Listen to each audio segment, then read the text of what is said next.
Bienvenidos a la presentación sobre el proceso de triangulación de los datos. Todo proceso de investigación empieza porque existe una duda que se quiere contestar. Hay probablemente un conjunto de datos con faltantes que hacen que no comprendamos un fenómeno en estudio o una cuestión que nos interesa resolver. De esta manera que el objeto de estudio queda configurado por esa pregunta base que orienta todo el proceso de investigación. Para obtener datos que nos ayudan a contestar este objeto de estudio, se necesitan sujetos de estudio.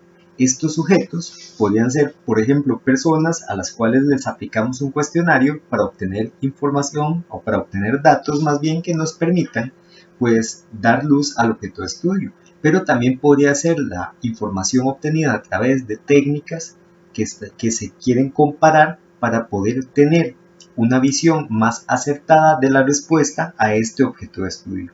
Cuando se tienen tres fuentes de datos que provienen de tres sujetos de estudio, se hace necesario crear una serie de categorías que permiten asegurar que esa información es comparable, es contrastable, y a partir de ello, realizar el proceso de análisis.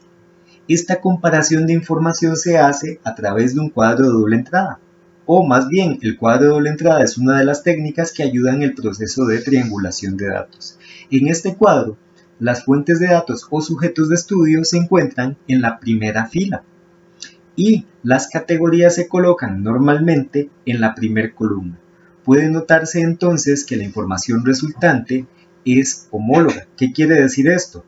Que es de la misma clase. Por ejemplo, en la primera pieza de color verde oscuro, la información que está dentro de las casillas donde se coloca la información, toda es de diferentes tonalidades de amarillo.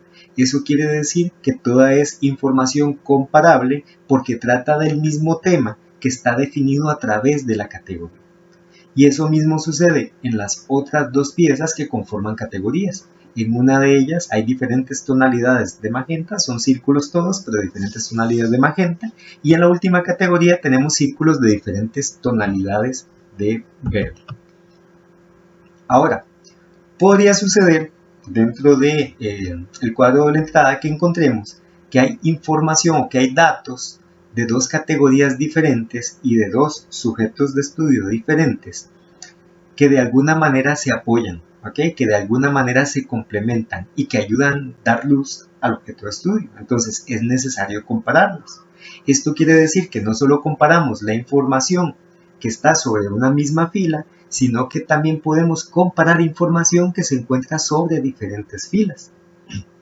Este proceso de comparación de datos que se encuentran sobre la misma fila o sobre diferentes filas es a lo que se le conoce como triangulación. Entonces, en este caso tenemos datos de una fuente 1 y datos de una fuente 2, ¿ok?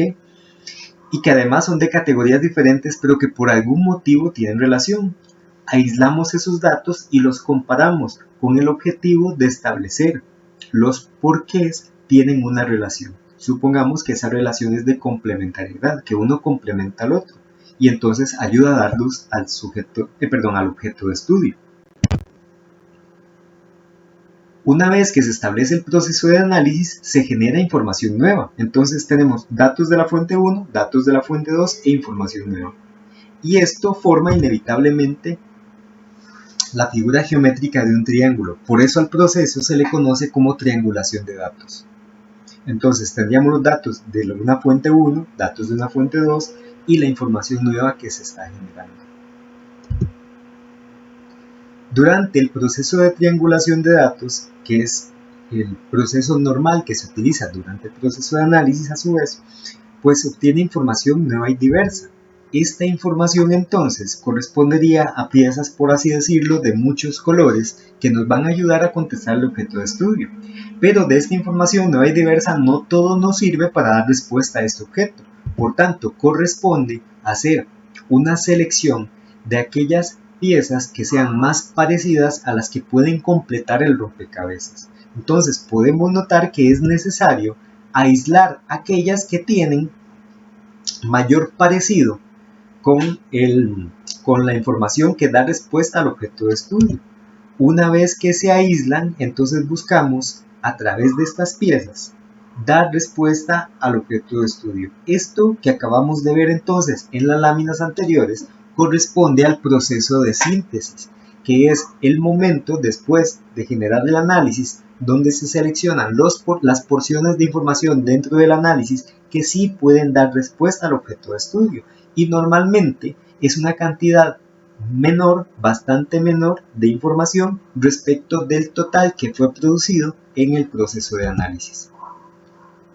Con ello entonces tenemos la capacidad de dar respuesta completa, plena respuesta al objeto de estudio y por tanto completar este rompecabezas que inició todo el proceso de investigación. Al dar respuesta al objeto de estudio, el proceso queda cerrado porque ya no hay dudas, ya no hay ninguna cuestión que se necesite averiguar para poder comprender el fenómeno en estudio. Espero que les haya quedado claro cómo es conceptualmente el proceso de triangulación de datos.